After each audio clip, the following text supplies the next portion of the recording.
Bonjour à toutes et à tous. Bienvenue à cette nouvelle Malte Academy. Bonjour à tous et bienvenue. Est-ce que vous nous entendez bien déjà? Est-ce que quelqu'un peut prévenir dans le chat? Oui, super. Merci beaucoup. Merci beaucoup à vous d'être présents aujourd'hui. Je suis de mon côté, je me permets de commencer à me présenter avant de laisser la parole à Emmanuel. Donc, je suis Joachim Di Stefano de l'équipe Community chez Malte, qui justement est en charge de l'animation et l'accompagnement de notre communauté freelance. Aujourd'hui, c'est donc Emmanuel Patry, formatrice stratégie social media et freelance sur Malte, qui nous fait l'honneur d'animer cette Malte Academy, avec pour sujet les clés pour réussir en tant que consultant social media. En attendant que tout le monde se connecte, je vais vous faire une rapide introduction. Donc, les Malte Academy sont proposées par Malte pour permettre à sa communauté d'avoir un accès rapide à la formation par leurs pairs ou d'autres intervenants extérieurs spécialisés. Pour ceux qui ne nous connaissent pas encore, Malte est une plateforme de mise en relation entre freelance et clients. Nous avons la chance de collaborer avec la plus grande communauté de freelance, plus de 300 000 en Europe et plus de 40 000 clients qui travaillent avec nous.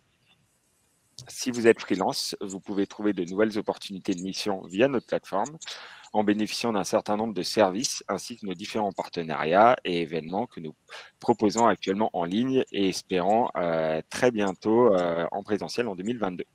Et vous retrouverez bien sûr toutes ces informations sur malte.fr. Alors, je vais maintenant laisser la parole à Emmanuel.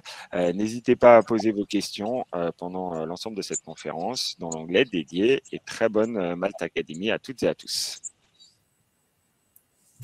Bonjour à tous et bienvenue. Je suis vraiment très contente qu'on soit aussi nombreux ce midi. N'hésitez pas à vous présenter dans le chat, à me dire un petit peu précisément ce que vous faites, qui vous êtes et pourquoi vous êtes venus, quel était un petit peu votre objectif. Je revois des gens que je connais, Hello Joseph, Hello Sarah, que j'ai vu dans le chat. Merci beaucoup d'être là. Donc, le but aujourd'hui, c'est de vous donner un peu quelques clés pour de devenir un consultant social media à succès. Donc, le succès, après, a beaucoup de définitions. Le succès, pour moi, c'est trouver un mode de vie qui vous convient en tant que consultant et en même temps avoir des objectifs de chiffre d'affaires qui correspondent justement au mode de vie que vous voulez et vivre épanoui dans votre carrière et dans votre vie de freelance. Donc, c'est un peu comme ça que je définis le succès, parce que le succès se définit vraiment à votre mesure. Et pour me présenter un petit peu, effectivement, je suis consultante en stratégie social media, spécialisée en particulier en analyse de données. Et je suis aussi formatrice. J'ai créé un organisme de formation qui s'appelle Social Media Lab. Et j'ai créé en particulier un programme pour les community managers qui s'appelle Social Media Expert pour développer des compétences avancées et vraiment se développer dans ce métier, en particulier quand on est indépendant. Et je suis aussi membre du collectif de freelance Loukoum, qui est un collectif d'indépendants. Alors ici, aujourd'hui, on va voir trois petits points. Donc d'abord, qu'est-ce que le métier de consultant social media, en quoi ça consiste, qu'est-ce qu'on fait, etc. Vous donner 6 clés de succès et partager avec vous, voir si vous aussi vous avez des clés de succès, des choses qui ont marché pour vous quand vous avez été ou quand vous êtes consultant social media, et un petit plan d'action pour que vous repartiez vraiment avec des choses à mettre en place, des nouvelles idées, etc. Pour votre activité. Et merci pour votre petite présentation et merci Marina apparemment qui a déjà suivi un de mes webinaires, c'est chouette. Alors, si vous êtes là, c'est que peut-être vous vous reconnaissez dans une de ces situations. Donc, vous avez un chiffre d'affaires qui est OK, mais vous êtes conscient que vous pourriez faire mieux et surtout proposer des prestations plus qualitatives au cœur de votre zone de génie. Donc, ce que vous appelez zone de génie, c'est vraiment ce que vous préférez faire et sur quoi vous êtes le plus doué, sur quoi vous êtes le meilleur. Deuxième petit point, vous maîtrisez vos sujets vraiment à la perfection, mais vos clients ne vous reconnaissent pas forcément comme un expert. Vous adaptez vos prestations à chacun de vos clients, voire vous définissez comme un couteau suisse du digital. Et on sait aujourd'hui que c'est difficile en fait de maîtriser tous les aspects de la communication digitale. Et vous avez vos méthodes pour trouver des clients, elles fonctionnent, mais vous pourriez avoir un système plus solide pour pouvoir choisir vos clients et choisir des projets qui vous correspondent. Est-ce que vous reconnaissez un petit peu dans ces points que j'évoque? N'hésitez pas à me partager si c'est le cas. Et en tout cas, ce matin, on va bosser sur ces points pour vous aider. Alors, l'idée, c'est qu'on reparte avec 6 clés de succès qui sont vraiment applicables à votre activité. Vous aider aussi à proposer des prestations plus premium. Donc, ce que j'appelle prestations plus premium, c'est vraiment des prestations de l'ordre de la stratégie réseaux sociaux ou des prestations comme des campagnes ads ou des prestations d'analyse. Voilà, des prestations qui sont plus valorisées au niveau tarif et aussi au niveau expertise par les clients. Et comprendre aussi quelles sont les mécaniques que vous pouvez utiliser pour augmenter les tarifs, augmenter la valeur de ce que vous faites et commencer une transformation de votre activité. Alors, pour revenir un petit peu sur le métier de consultant social media. Ça veut dire quoi être consultant social media? Donc, il y a deux parties importantes dans ce qu'on fait. Il y a une partie vraiment conseil et une partie accompagnement. Et on accompagne nos clients en fait d'un point de vue stratégique et opérationnel pour les aider à déployer la meilleure stratégie possible pour eux, pour leurs réseaux sociaux et à atteindre leurs objectifs. Donc, on a 2 rôles majeurs. On a le rôle de proposer une stratégie réseaux sociaux qui est liée à la marque de l'entreprise, à ses objectifs et analyser les résultats pour améliorer en permanence dans une démarche qu'on appelle de test and learn, donc vraiment apprendre en faisant, etc. Donc, on a vraiment un rôle de conseil, de recommandation. Les clients s'appuient sur nous pour avoir les meilleurs conseils pour se lancer sur les réseaux sociaux et on sait que c'est un gros besoin depuis quelques années. Et notre deuxième rôle, c'est vraiment d'accompagner nos clients sur la mise en place opérationnelle. Soit on le met en place nous-mêmes, certains consultants social media sont aussi social media manager, community manager, soit on délègue cette partie. Donc, on décide d'avoir quelqu'un, un autre freelance par exemple, soit on recrute un CM freelance, un community manager freelance pour le client, soit on forme les équipes en interne. Moi, c'est beaucoup ce que je fais, c'est-à-dire que j'accompagne mes clients sur la partie stratégique et après, je forme les équipes en interne, les community managers qui débutent, etc., pour qu'ils puissent monter en compétences et mieux mettre en place la stratégie à laquelle on a pensé, parce que la difficulté de ce métier, c'est que une bonne stratégie, c'est bien, mais il faut aussi que l'exécution soit bonne. Donc, il y a une partie vraiment pédagogique dans notre métier, y compris pour expliquer ce qu'on fait si on est social media manager. Et l'objectif, c'est vraiment de maîtriser ces 2 rôles pour que ce soit le plus complet possible et que l'expérience soit la meilleure possible. Et une erreur qui est faite aussi, c'est d'être uniquement dans l'exécution et de ne pas assez valoriser toutes les prestations qu'on peut faire en termes de stratégie. Souvent les stratégies, je trouve, sont assez minces, assez courtes, etc. Parfois, c'est juste un planning, alors qu'une stratégie, c'est un peu plus complet. On réfléchit vraiment à l'identité de la marque, à l'audience du client, qui veut toucher, à ses objectifs. On essaie de les chiffrer. Donc, on va beaucoup plus loin que simplement donner un planning et des idées de poste. Alors, l'idée, c'est aussi de réfléchir un petit peu à votre modèle de collaboration. Donc, le modèle de collaboration un petit peu classique du consultant social media, c'est que d'abord, vous recherchez des clients. Donc, vos clients peuvent venir de différents biais. Donc, soit ils viennent du contenu, si vous faites du contenu sur un podcast, un blog, etc. Soit vous faites de l'acquisition payante. Certains consultants, par exemple, font des campagnes de référencement pour être bien référencés.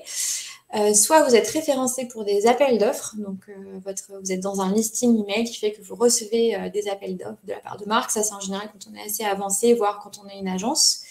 Soit vous vous faites recommander, soit vous avez un compte Instagram ou un compte LinkedIn, soit vous êtes sur les plateformes comme Mal, justement, qui peuvent vous permettre d'avoir des nouveaux clients. Donc, c'est un petit peu les différentes sources. N'hésitez pas si vous en avez d'autres, si vous utilisez d'autres sources d'acquisition. Mais en tout cas, l'idée, c'est que vous avez vraiment votre source d'acquisition client et le but, c'est vraiment d'avoir un système qui fonctionne bien et qui vous permet d'avoir des clients réguliers. Ça ne sert à rien d'avoir 10 sources, mais au moins d'avoir 2-3 sources, comme on le verra, qui marchent bien pour vous. Ensuite, vous avez la phase stratégique où en fait vous allez faire des recommandations à votre client. Donc, vous pouvez commencer par faire un audit, par exemple, de la situation, étudier ses besoins, commencer à mettre en place une stratégie en réfléchissant un petit peu à ce qu'il faut faire. Faire un plan média. Un plan média, ça veut dire quoi? Ça veut dire qu'on va essayer de créer des estimations. Si on fait des campagnes, par exemple, on va faire une campagne sur Facebook Ads, combien de personnes on va atteindre avec tel objectif, etc. Qu'est-ce qu'on va proposer comme contenu, pourquoi, etc. Donc, vraiment réfléchir à des dynamiques d'amplification. L'amplification, ça peut être aussi de l'influence. Et une fois qu'on a fait tout ça, on va rentrer dans la phase de mise en place, où on va proposer la création de contenu, du community management, c'est-à-dire vraiment l'animation de la communauté, de l'amplification, donc des campagnes, et la mise en place d'un suivi des performances. Alors, on n'est pas obligé de proposer tout ça. C'est vraiment des idées de choses qui peuvent être proposées en tant que consultant. Certains consultants, par exemple, vont faire que des ads, que du contenu, ou alors vont s'arrêter à la strat et ne vont pas faire la mise en place. Donc, il y a plusieurs modalités. Donc, n'hésitez pas à me dire si vous reconnaissez un petit peu dans ce modèle de collaboration et comment vous travaillez de votre côté.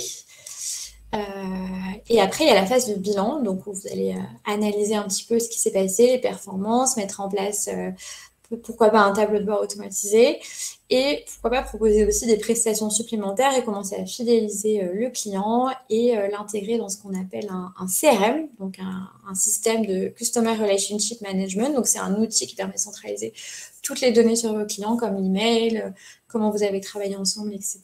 Et pourquoi pas lui envoyer des mailings réguliers, des newsletters pour le tenir informé de vos activités. Donc ça, c'est vraiment le top du top, mais c'est vrai que ça peut faire la différence parce que quelqu'un qui reçoit régulièrement des nouvelles de vous, ça lui donnera l'idée de retravailler avec vous ou de vous recommander. Moi, c'est beaucoup ce qui s'est passé pour moi l'année dernière quand j'ai commencé à mettre en place ma newsletter.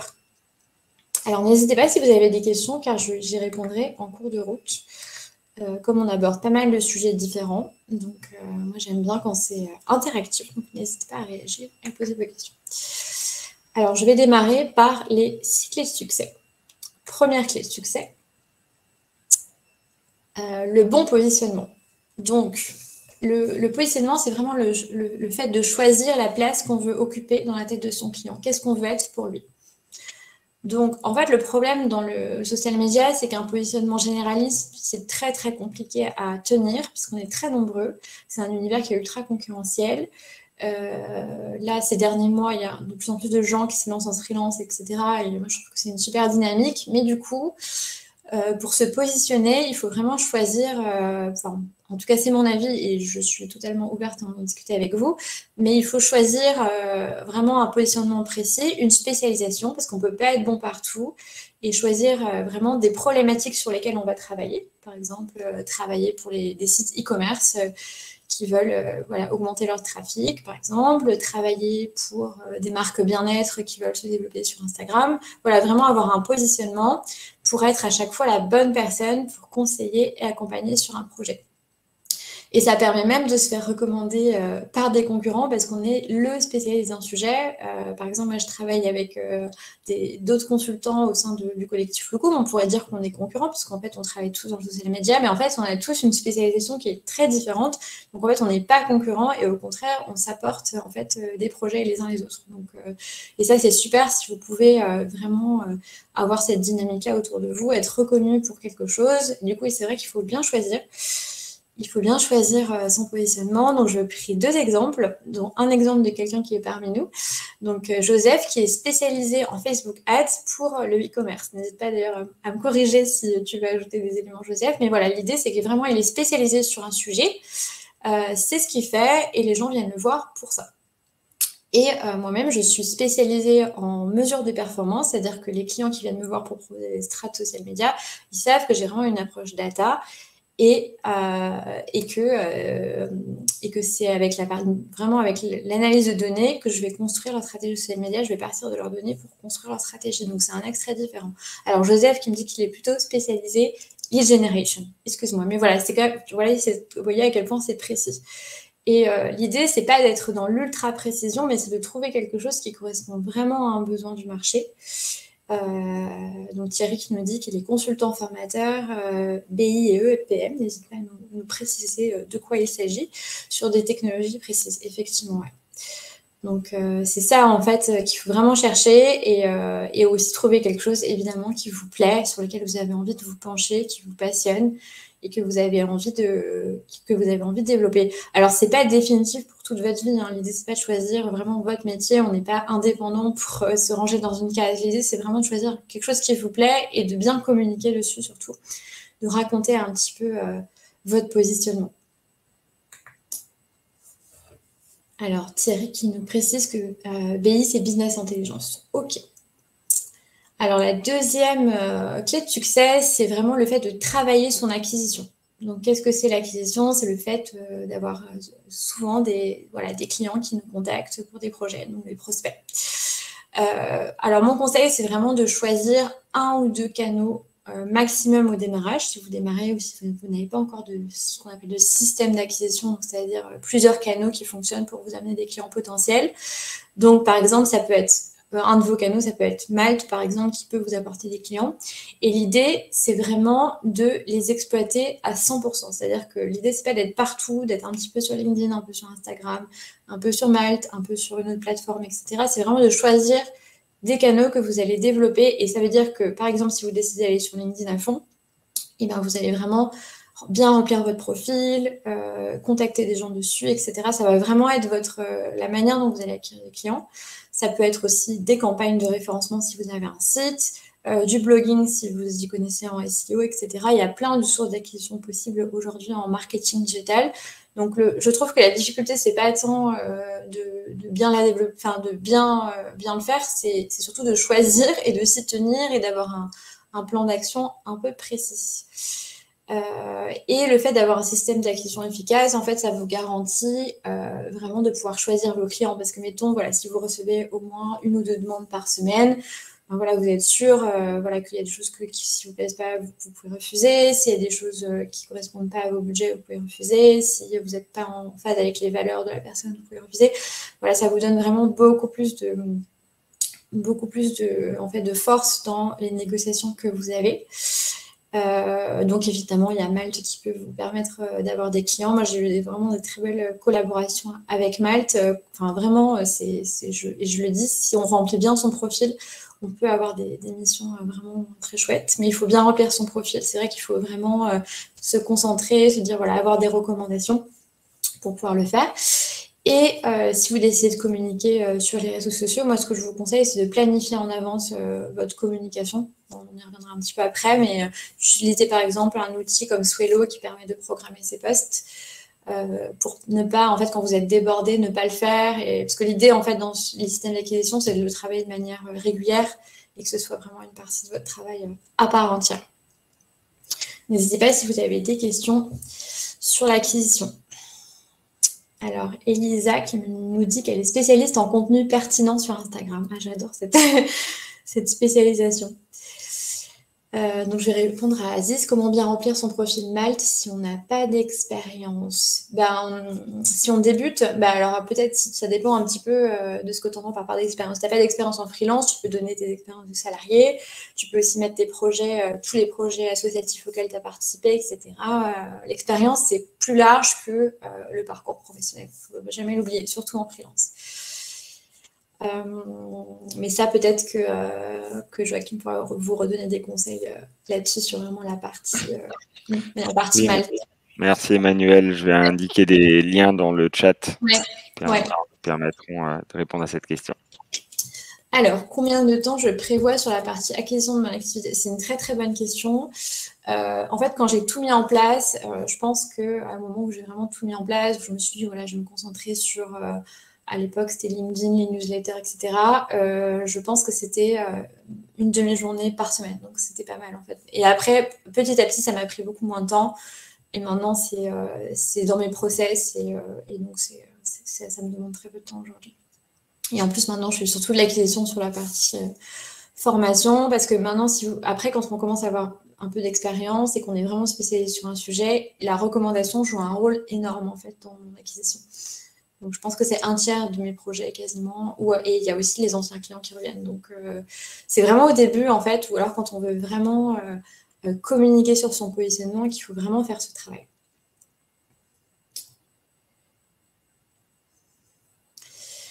Arnaud qui me dit qu'il trouve ça un peu dur de se focaliser et de se faire voir comme spécialiste. Oui, c'est pas évident. C'est vraiment quelque chose à construire au fil du temps. Je pense que il faut le construire, il faut vraiment bien s'informer, bien connaître ses sujets. Je pense qu'au début, tu n'es pas forcément obligé d'avoir le terme de spécialiste, mais tu peux dire, voilà, ce que tu fais, c'est ton quotidien, je le fais. La spécialisation, elle vient avec la pratique, il ne faut jamais l'oublier. On n'a pas besoin d'avoir 10 ans d'expérience sur un domaine pour être un spécialiste. Il faut en fait le pratiquer au quotidien. Alors, un troisième clé de succès, justement, c'est de faire de la veille en permanence voilà, sur votre domaine. Et en plus, si vous l'automatisez, c'est encore mieux parce que ça vous fait gagner du temps. Il y a un outil qui s'appelle Feedly, qui est vraiment un outil qui permet de rentrer en fait tous les liens des sites qui vous intéressent et de suivre en fait l'actualité. Donc, moi, je le fais avec les réseaux sociaux, par exemple. Vous avez aussi TweetDeck, qui est un outil qui permet d'avoir plusieurs flux Twitter. Donc, vous pouvez suivre des mots-clés sur Twitter si vous aimez Twitter, et ça permet aussi de faire de la veille très intéressante. Vous pouvez aussi sélectionner des comptes, créer une liste de comptes que vous voulez suivre sur Twitter. Ce qui marche aussi, c'est d'échanger sur sa veille avec des partenaires, des homologues indépendants. Moi, c'est vraiment quelque chose que je recommande parce que ça permet aussi de gagner du temps. On discute, etc. Parce que c'est difficile de tout voir, donc on se partage aussi des ressources.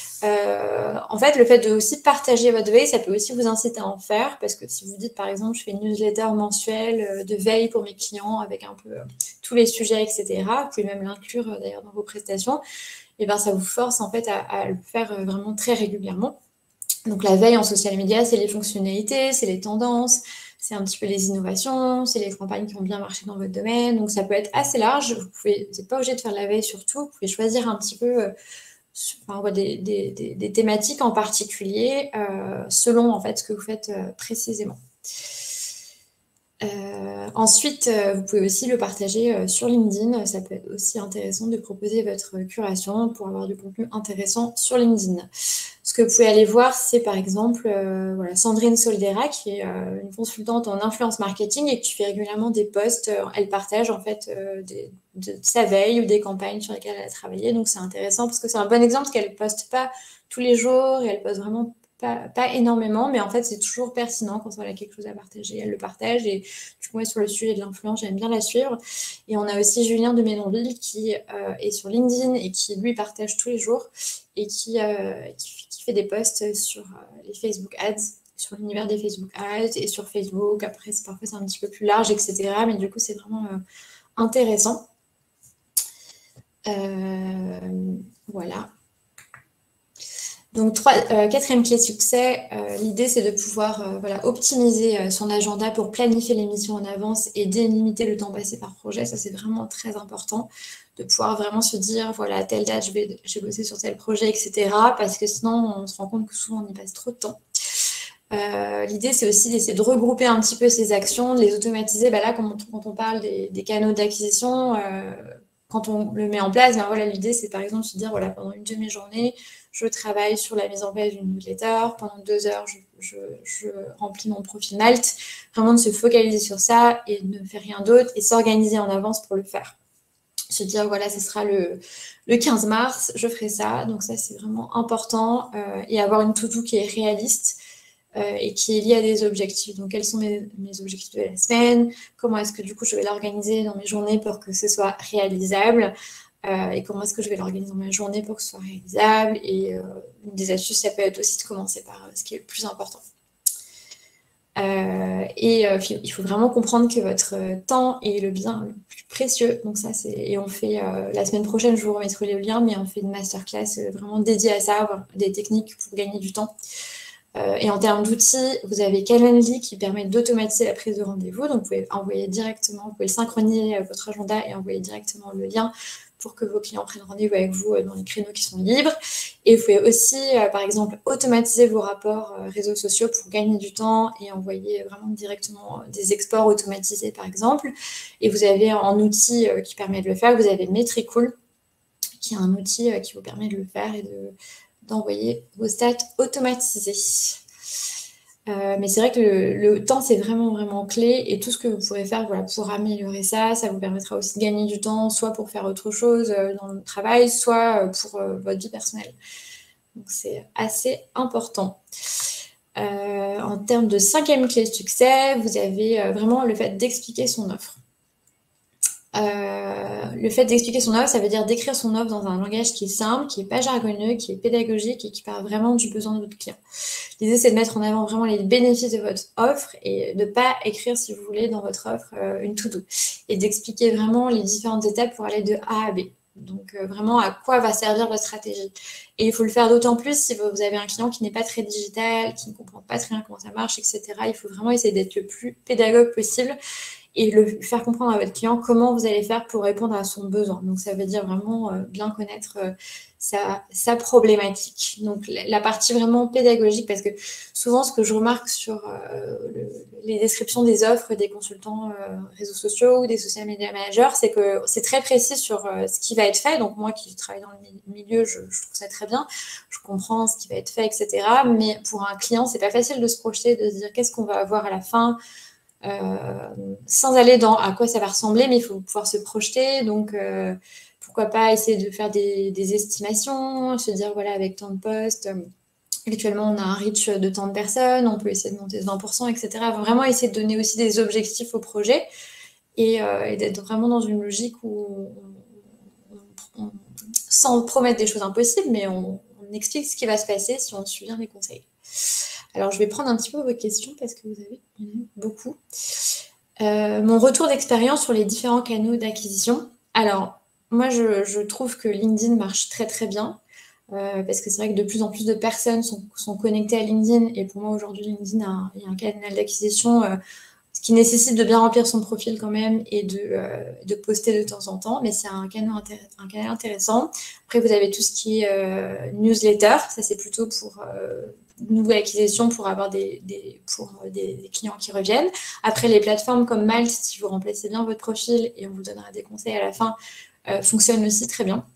Donc, je pense qu'il faut plutôt se dire voilà, sur où sont tes clients et comment est-ce que je peux faire pour qu'ils me remarquent.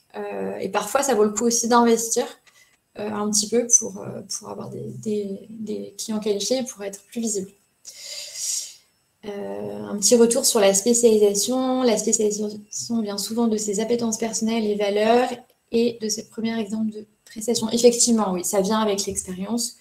Au début, on ne se revendique pas tout de suite comme spécialiste, mais voilà, ça peut quand même venir assez rapidement. Hein. Si vous faites quelque chose tous les jours pendant un an, au bout d'un moment, voilà, c'est une spécialisation. As-tu des astuces pour décerner quel type de client nous sommes confrontés très tôt? Alors, je ne comprends pas très bien la question. Je veux bien que tu précises un petit peu. Et je vais passer à la 6e clé de succès. Alors, l'idée, c'est vraiment de bien communiquer. Bien communiquer, ça veut dire effectivement bien communiquer sur son offre au démarrage pour que le devis soit signé, mais aussi de bien prévoir des points à l'avance et d'anticiper le plus possible. Donc, l'idée, c'est vraiment de se dire, voilà, au début d'une collaboration, de dire à son client, voilà, on pourra faire un point hebdomadaire, on pourra faire un point mensuel avec les réalisations du mois, par exemple. Et peut-être que lui aura des besoins précis par rapport au projet. Et à ce moment-là, il faut que vous accordiez avec lui pour organiser cette communication ensemble, mais c'est pas forcément le cas. Souvent, ils savent pas trop parce que c'est vous qui êtes spécialiste de votre sujet, donc vous savez comment ça a avancé, et puis ça avance, et ça vous permet aussi d'avoir la maîtrise un petit peu du projet et de son avancée, du timing, de quand est-ce que vous allez rendre les choses et d'organiser aussi vos autres activités. Vous pouvez, pour le planning éditorial, le calendrier des posts réseaux sociaux, moi je vous conseille vraiment d'utiliser un outil de collaboration. Donc, vous avez Trello, mais vous avez aussi Notion maintenant qui propose même un template sur Notion pour proposer des calendriers éditoriaux. Après, il y a le bon vieux tableau Excel qui marche très bien. Mais l'idée, c'est d'avoir quelque chose que vous pouvez partager. Et ça marche pour tous les types d'activités. Je veux que certains n'étaient pas dans le social media, mais ça marche vraiment pour tout. L'idée, c'est de travailler sur des outils. Ça montre vraiment son professionnalisme, surtout quand on travaille à distance. Et ça permet aussi à la personne vraiment de suivre notre travail, de savoir sur quoi on est, sur quoi on avance, etc. Et de ne pas nous demander en permanence quand est-ce qu'on va recevoir telle chose, etc. Et l'idée, c'est aussi la communication, c'est bien voilà, pendant la mission. Alors après, il ne faut pas surcommuniquer non plus, mais voilà, pendant la mission, mais après la mission aussi, c'est-à-dire que n'hésitez pas voilà, à redemander des nouvelles régulièrement de votre client si vous êtes bien entendu, parce que bon, déjà c'est sympa, et en plus, voilà, s'il a un nouveau besoin, ça vous permettra de le savoir et ça lui fera penser à vous. Et vous pouvez même automatiser ça en envoyant aussi des newsletters, en envoyant un petit peu les nouveaux projets que vous avez faits, par exemple, dans votre newsletter, ou alors votre veille, du contenu, etc. L'idée, c'est de pouvoir en fait rassurer votre client avec une communication qui est claire, qui est structurée et qui est efficace. Efficace, ça veut dire que l'idée, effectivement, c'est pas de surcommuniquer et de pouvoir vraiment communiquer quand c'est nécessaire. Par exemple, n'organisez pas une réunion toutes les semaines s'il n'y a pas d'avancée significative toutes les semaines ou de points à trancher, en fait. Parce que les réunions servent surtout à ça ou à avoir des nouvelles idées, etc. Donc, l'idée, c'est de le faire quand c'est nécessaire, de faire plutôt des réunions courtes, d'avoir vraiment un ordre du jour précis. Parce que je déconseille, par exemple, si les réunions où il y a trop de sujets, voilà, en général, c'est pas efficace, ça part dans tous les sens, etc. Et en termes d'outils, je vous conseille donc Notion. Et pour les mails, vous pouvez utiliser par exemple MailerLite, qui est assez simple à utiliser. Vous avez aussi Mailchimp. Mais ça, pour les mails en général, les mailings, c'est assez personnel en général. C'est bien de tester plusieurs outils pour voir celui avec lequel on est le plus à l'aise. Est-ce que vous avez des questions? Alors, je vais regarder un petit peu. Quel format est à privilégier pour faire sa com, vidéo, newsletter, blog? Alors, en fait, il y a une vraie différence déjà entre les contenus courts et les contenus longs. Les contenus courts, ça va être tout ce qui est réseaux sociaux, posts sur les réseaux sociaux, qui ne sont pas des carousels, donc qui sont assez courts, très courtes vidéos. Ça va être... et puis, on a aussi tous les contenus longs, qui sont, par exemple, les newsletters, le blog, le podcast, les webinaires, voilà, qui sont des contenus un petit peu plus longs, où vous allez pouvoir vraiment discuter en profondeur des problématiques de vos clients. Et ma recommandation, c'est d'essayer d'avoir un petit peu des deux si on peut, si on décide de faire du contenu et d'utiliser en fait le contenu pour son acquisition. C'est aussi une stratégie qui est possible. C'est d'avoir vraiment un petit peu des deux. Déjà parce que le contenu court est plus facile à produire et parfois on n'a pas forcément le temps de faire un contenu long. Et le contenu long, en fait, il vous permet d'aller plus dans les détails et surtout d'être stratégique dans votre contenu, c'est-à-dire que quel que soit le format que vous choisissez un format que votre audience cible, que vos clients aiment bien et dans lequel vous répondez bien à ces problématiques et dans lequel vous pouvez parler de votre solution en apportant vraiment des conseils, etc., qui donnent envie de travailler avec vous. En fait, c'est ça, c'est un peu l'idée. Avant, c'est vrai que la mode, c'était plutôt de faire du contenu vraiment très expert, où on donnait vraiment tous nos secrets, tous nos conseils, etc. Mais c'est un petit peu passé aujourd'hui, et l'idée, c'est maintenant, c'est plutôt, en fait, de raconter un petit peu comment on travaille, donner des quick wins, vraiment bien parler des problématiques, etc., et des différentes solutions pour les résoudre, pour plutôt donner envie de travailler avec nous. Axel qui nous dit que les contenus longs sont intéressants pour la durabilité. Tout à fait. Si vous faites des articles SEO, c'est vrai que si vous savez le faire, c'est vraiment super parce que ça vous permet d'être visible dans les moteurs de recherche plusieurs années. Et du coup, il faut écrire du contenu plutôt froid qui va être valable longtemps. Alors que sur les réseaux sociaux, vous pouvez faire du contenu plus chaud avec, par exemple, les nouveaux formats, les nouvelles tendances, etc. Donc, c'est assez complémentaire. Il y a aussi beaucoup de personnes qui se lancent aussi dans le podcast. Donc, après, ça, c'est un gros projet. Donc, il faut voir aussi ce que vous êtes capable d'intégrer dans votre emploi du temps facilement, en fait, aussi. Hop, je vais regarder un petit peu les autres questions.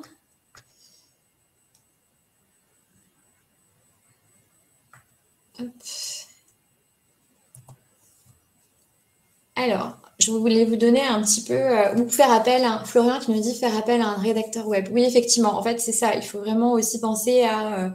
en fait, l'idée, c'est de développer votre activité pour avoir plus de clients et potentiellement, comme vous augmentez vos revenus, vous pouvez potentiellement aussi voilà, pouvoir déléguer à d'autres personnes et avoir des personnes qui écrivent pour vous. Donc, ça, c'est une très bonne idée aussi.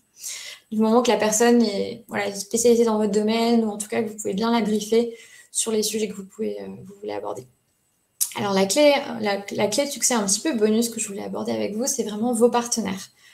Vos partenaires, ça c'est vraiment important parce qu'on pense beaucoup à l'acquisition client et vraiment c'est la base, mais vos partenaires peuvent aussi vous apporter des missions. Donc, qui sont les partenaires? Ça peut être des apporteurs d'affaires professionnels. Ça peut être par exemple des grosses agences, mais dont le métier est vraiment de trouver voilà, des indépendants qui correspondent bien au profil, etc. Ça peut être intéressant. Alors, le problème des apporteurs d'affaires, c'est que ça fait intermédiaire. Donc, mais voilà, ça peut être toujours intéressant, surtout pour démarrer. Ça peut être aussi des consultants social media ou des consultants dans le digital qui ont une expertise complémentaire. Ou effectivement des personnes qui sont dans le digital en général, mais qui est lié en fait, par exemple, community manager et graphisme, ça va bien ensemble. Il y en a même certains qui font les deux, mais bref, c'est vrai que c'est bien aussi d'avoir des gens comme ça dans votre entourage virtuelles ou réelles qui peuvent vous apporter aussi des missions intéressantes et qui vous connaissent, etc. Le réseau, c'est vraiment un atout pour trouver des missions qui sont vraiment adaptées à votre profil, à votre spécialisation, à ce que vous aimez faire, via des gens que vous connaissez. Donc vous pouvez aussi, pour les rencontrer, on a aussi des community builders des plateformes. Donc par exemple la Team Community de Malte, c'est des gens aussi qui vont vous aider à potentiellement trouver des clients par rapport à votre profil, etc. Vous avez aussi les réseaux d'experts. Donc dans le social media, il y a le Social Media Club par exemple qui organise souvent des conférences auxquelles vous pouvez assister, et du coup ça vous permet de rencontrer des nouvelles personnes. Vous avez les Folies Web aussi qui organisent des conférences. Vous avez l'ICPF, alors là c'est pour les personnes un peu plus avancées, parce que c'est payant, mais en fait c'est un réseau d'experts qui permet vraiment de se rencontrer, etc., de rencontrer d'autres consultants et formateurs. Vous avez aussi aujourd'hui les collectifs de freelance. Vous pouvez aussi créer votre propre collectif si vous avez d'autres indépendants avec vous. Donc, en fait, c'est assez informel, mais ça permet vraiment de diversifier un petit peu, justement, son acquisition et d'avoir des missions qui nous plaisent vraiment. Alors, je vais terminer par un petit plan d'action pour repartir avec des idées de choses que vous pouvez mettre en place facilement. Voir un petit peu avec vous quelle est la checklist du consultant social media. Donc, le consultant social media... en fait, il y a des preuves de son expertise, de sa spécialisation. Donc, ça peut être des témoignages des clients avec lesquels vous avez travaillé. Ça peut être des certifications. Par exemple, sur Facebook Blueprint, vous pouvez, si vous êtes spécialiste Facebook, par exemple, ou si vous connaissez bien Facebook Business Manager, vous pouvez passer des certifications qui sont officielles et qui vous permettent d'avoir des badges que vous pouvez vous montrer. Et ça, c'est vraiment important. On néglige cet aspect-là. Et c'est vrai que quelqu'un qui ne vous connaît pas, qui n'a jamais entendu parler de vous, il sera rassuré par des certifications qui sont officielles, surtout dans nos métiers où il y a peu de formations officielles. Et quand vous faites une formation aussi, vous avez aussi droit à une certification, qui sont aussi des certifications officielles quand c'est avec le CPF, etc. Et ça, c'est bien aussi. On reconnaît aussi un consultant au fait qu'il a un système de veille qui est bien en place. Par exemple, il a son petit process tous les jours, il va regarder 5 minutes un petit peu. Par exemple, le blog du modérateur, qui est un blog sur les réseaux sociaux, voire il produit du contenu. On reconnaît aussi un consultant social media au fait qu'il conseille vraiment son client sur les stratégies à adopter en étant pédagogue. Et surtout, il n'essaie pas de convaincre à tout prix. Il reste à l'écoute des problématiques et il essaie d'apporter la meilleure solution possible dans le contexte du client. Parfois, vous travaillerez avec des personnes, c'est compliqué de faire tout ce que vous voulez faire et ce qui pour vous serait mieux, mais c'est au client de choisir, c'est pas à vous, c'est son projet. Donc ça, c'est vraiment important, il faut vraiment rester patient et essayer de le faire monter au niveau où il est, dans le contexte où il est, tenir compte de son contexte. Ça, c'est vraiment quelque chose qu'on va vous demander, qui est important, ce qui ne vous empêche pas de présenter les meilleures solutions possibles. Donc ça, il faut être pédagogue et patient. L'idée aussi, c'est de savoir s'entourer et d'être reconnu aussi par ses pairs. Et ce qui est aussi la dernière chose qui est vraiment importante, c'est de tester des nouvelles méthodes, les nouvelles fonctionnalités, les innovations. Et tout ça, en fait, c'est vrai que ça demande du temps. Donc, ce temps-là, en fait, comment vous le gagnez? Justement, vous pouvez optimiser votre temps. Il y a des conseils qu'on vous donnera avec Louis si vous venez à la masterclass de la semaine prochaine. Et surtout, en fait, l'idée, c'est de proposer en évoluant, proposer des tarifs plus élevés pour garder du temps pour faire ça. Parce que quand vous êtes indépendant, ça fait partie à part entière de votre métier. Et c'est ça qui vous permet de vraiment construire votre activité et ce que vous allez faire. Alors, je vais répondre un petit peu aux questions. Avez-vous des collectifs indépendants dans le social media recommandé? Tout à fait. Alors, moi, je suis dans un collectif qui s'appelle Loukoum. Donc, n'hésitez pas à m'envoyer un email si vous êtes intéressé pour potentiellement rejoindre le réseau, etc. Voilà. Est-ce que dans cette liste, il y a des choses qui vous semblent applicables, des choses que vous faites déjà, des choses qui vous paraissent difficiles à mettre en place? Vraiment, n'hésitez pas à me dire. Le réseau, c'est primordial. Pensez aussi à son entourage, à ses anciens collègues. Effectivement, on ne sait jamais d'avance où viendra son prochain client. Effectivement. Moi, mes premières missions, par exemple, elles venaient vraiment de mon réseau. Hop. Donc ça, c'est vraiment le réseau. C'est vraiment la partie que souvent on oublie Et c'est souvent les gens, en fait, qui vont vouloir travailler avec nous en premier. Parfois, on n'ose pas, etc. Mais c'est vrai que si vous écrivez un email, si vous venez de vous lancer, vous pouvez écrire un email aux gens que vous connaissez, à votre entourage, etc. Ou un post sur LinkedIn, et je suis sûre que vous aurez vos premières missions de cette manière-là. Alors, ce que je vous propose en termes de plan d'action, c'est de définir précisément votre positionnement, sans rentrer, si ça ne vous semble pas possible, dans l'hyper spécialisation, mais au moins être précis sur ce que vous faites, qui vous accompagnez, pourquoi aussi, pourquoi est-ce que ça vous plaît, parce que ça vous permettra aussi de donner des éléments pour le raconter. Moi, par exemple, je travaille beaucoup avec des acteurs de la tech parce que j'adore l'innovation, j'adore les nouvelles technos, ça me passionne. Donc, c'est vrai que et ça, c'est quelque chose que je raconte et qui peut se sentir quand je discute avec un potentiel client. L'idée aussi, c'est de choisir vos leviers de communication vraiment stratégiquement et de ne pas vous lancer partout et pas aussi vous mettre trop de pression par rapport à ça. Enfin, voilà, parce que là, on fait ce webinaire, mais l'idée, c'est aussi que vous puissiez vous poser et vous dire, voilà, d'après ce que m'a dit Emmanuel, qu'est-ce qui est bien pour moi? Qu'est-ce qui peut être intéressant? Créer un planning de communication qui est réaliste. Hein. L'idée, c'est pas de lancer une newsletter, des campagnes dans le même mois et peut-être l'étaler sur l'année, d'avoir une vision vraiment long terme de votre communication. Et l'idée aussi, c'est d'analyser les résultats, parce que vous allez mettre en place des actions, vous avez des objectifs, donc qu'est-ce qui vous permet d'atteindre vos objectifs, qu'est-ce qui marche pas très bien. Le faites pas trop vite, parce que par exemple, quand on se lance dans la création de contenu, c'est un petit peu long, ça peut mettre vraiment plusieurs semaines, voire pour certains plusieurs mois avant de vraiment fonctionner. Mais au bout d'un moment, ça prend, c'est comme une recette, ça prend. Et là, si vous vous adressez vraiment aux problématiques de votre client dans votre communication, ça prend. Et surtout, je pense qu'il faut aussi le faire à votre manière et avoir une manière de communiquer qui ressemble à votre personnalité. Et pas vous dire, là je vous ai donné des exemples, mais l'idée c'est pas de absolument se dire qu'il faut faire ci ou qu'il faut faire ça. Hop, je vais répondre un petit peu à vos questions. Ce qui est difficile, c'est la multitude d'outils, notamment de planification. Certains se chevauchent, d'autres sont complémentaires. Effectivement, c'est difficile. En fait, pour moi, quand on trouve un outil qui est bien, qui fonctionne pour nous, il faut le garder. Il faut trouver un outil qui est simple pour nous. Ça ne sert à rien d'avoir un outil qui est ultra compliqué, même s'il a plein de fonctionnalités. Si on ne s'en sert pas, ça ne sert à rien. Dans les outils de mailing, il y a des outils qui sont hyper compliqués. Il faut choisir quelque chose qui correspond vraiment à notre besoin, à notre budget aussi. Si on trouve des outils gratuits qui suffisent pour notre besoin, eh ben, c'est très bien.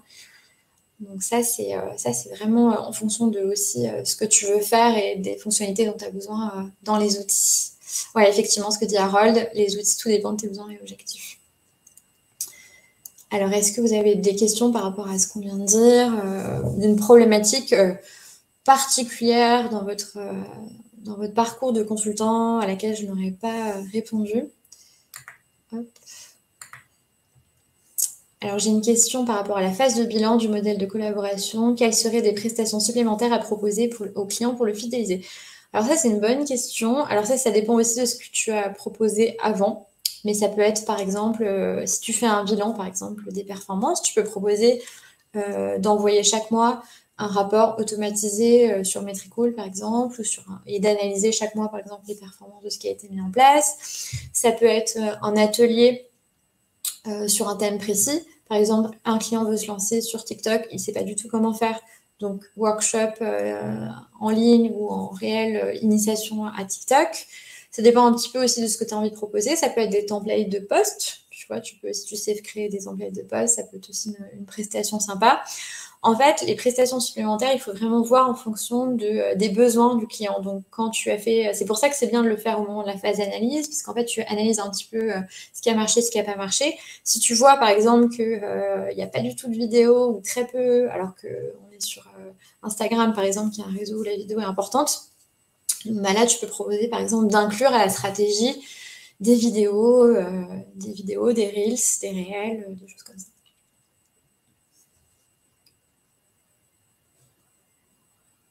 Pour le positionnement, dans l'exemple, il était question de spécialisation performance. Cela veut dire qu'on peut se positionner sur uniquement expert organique pour travailler plutôt l'engagement de la marque. Oui, effectivement, ça peut être une idée, c'est une idée super intéressante. Spécialiste de l'engagement organique. En plus, c'est un vrai métier. Dans les directions marketing de grandes marques, etc., il y a un métier qui s'appelle Consumer Engagement Manager. Alors, on travaille sur l'engagement du consommateur sur tous les supports en ligne, hein, mais du coup, c'est intéressant, je trouve, d'être vraiment spécialisé sur ça. Surtout que c'est un manque sur la plupart des clients. Après, il faut aller convaincre les clients que c'est important pour eux l'engagement, donc tu as un travail aussi de pédagogie à faire, je pense. Du coup.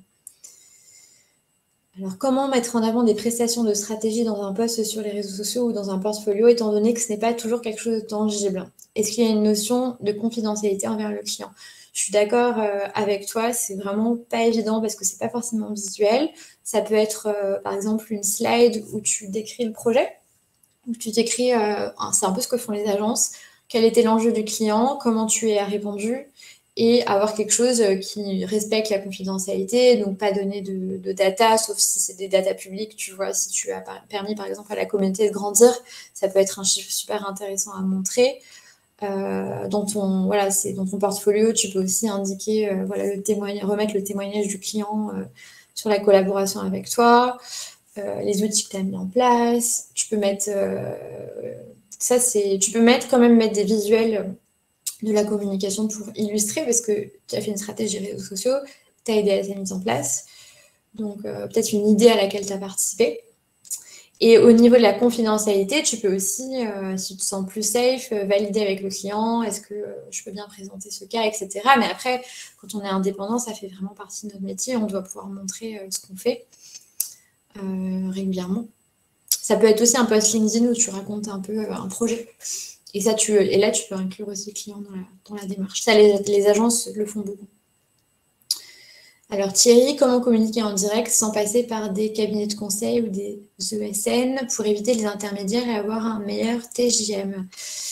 En fait, c'est ça, c'est qu'il faut que tu choisisses par exemple un support. Donc ça peut être Mail, ça peut être LinkedIn par exemple, ou un autre support qui te semble pertinent par rapport à ta cible. Définir une ligne éditoriale, qu'est-ce que tu vas raconter, quel type de poste, et d'écrire vraiment, et proposer du contenu aux personnes pour qu'elles viennent te voir. Ça peut aussi être la prospection, donc avoir un petit portfolio et aller essayer de rencontrer des gens qui correspondent à tes clients. Demander aussi à tes anciens clients de te recommander. Donc là, l'idée, c'est vraiment un bon objectif, je pense, de se dire, voilà, je vais essayer d'avoir des clients indirects, mais du coup, il faut travailler un petit peu, effectivement, à faire du contenu ou à se rendre visible, en tout cas, sur LinkedIn, sur les moteurs de recherche. Comment concevoir sa différenciation vis-à-vis des concurrents? Donc ça, c'est vraiment la question sur le positionnement. Est-ce que tu pourrais me dire un petit peu ce que tu fais précisément? Pour te donner des exemples un peu précis. En fait, l'idée, c'est vraiment de se dire qu'est-ce que moi j'apporte de plus par rapport à, justement, prends l'exemple d'un concurrent. Qu'est-ce que moi je fais qui ne fait pas? Qu'est-ce que je fais mieux? Et à l'inverse, qu'est-ce que lui il fait mieux? Vraiment essayer de comprendre un petit peu quelles sont les différences en termes de méthodologie de travail. Moi, je sais que par exemple, sur la partie éditoriale, il y a plein de gens qui sont super forts, ou sur la partie vraiment artistique, etc., en social media. Donc moi, je vais me démarquer plutôt sur la partie performance. Et puis c'est aussi en fonction de ce que tu aimes, enfin, c'est vraiment ça. Hop, ça répond à ta question. Super. Alors, si vous avez envie, on organise avec Louise Racine, qui est la cofondatrice de Lookum, donc ça peut être l'occasion aussi de découvrir un peu le collectif, une masterclass la semaine prochaine sur comment mieux gérer son temps, comment optimiser son temps, et on abordera aussi la question de comment on s'organise pour produire du contenu avec régularité. Donc, si vous voulez vous inscrire, je vous mets le lien. C'est gratuit, évidemment. C'est dans le cadre du lancement de mon nouveau programme. Et je vais répondre à la question de Clémence. Est-ce que les clients comprennent qu'en tant que social media manager, on n'est pas graphiste et nous ne maîtrisons pas les outils de ce métier, ou bien il faut mieux faire une formation là-dessus? Je pense que ça fait partie des choses qu'on explique. Donc, soit c'est quelque chose que tu as envie de développer en termes de compétences, soit tu te dis, voilà, c'est quelque chose que je vais toujours déléguer, ce qui est mon cas, par exemple. Mais pour bien déléguer, c'est vrai que c'est bien d'avoir quelques bases, ou moins, si tu veux, il faut avoir un petit peu une connaissance du métier de graphiste, savoir un peu ce qu'il fait au quotidien, etc. Donc ça, tu peux rencontrer des graphistes, Tu peux essayer de vraiment t'intéresser à leur métier, comment tu travailles, etc. Tu peux suivre une petite formation, mais l'idée, c'est pas de devenir graphiste, qui est quand même un métier différent de social media manager. Donc, pour moi, ton rôle, c'est d'expliquer à ton client la différence entre les différents métiers. Et si vous avez des questions, si vous voulez recevoir des infos sur mon nouveau programme ou si vous voulez recevoir cette présentation, n'hésitez pas à m'écrire un petit mail. Ce sera avec plaisir. Et j'espère que vous avez apprécié le webinaire. Merci beaucoup, Emmanuel, pour cette super présentation, super intéressant avec de super conseils. Merci à tous de l'avoir suivi. Donc pour ceux qui sont peut-être arrivés un petit peu en retard, vous pourrez retrouver les replays de toutes les Malte Academy justement sur notre site malte-academy.com. Et vous avez aussi l'agenda des prochains lives.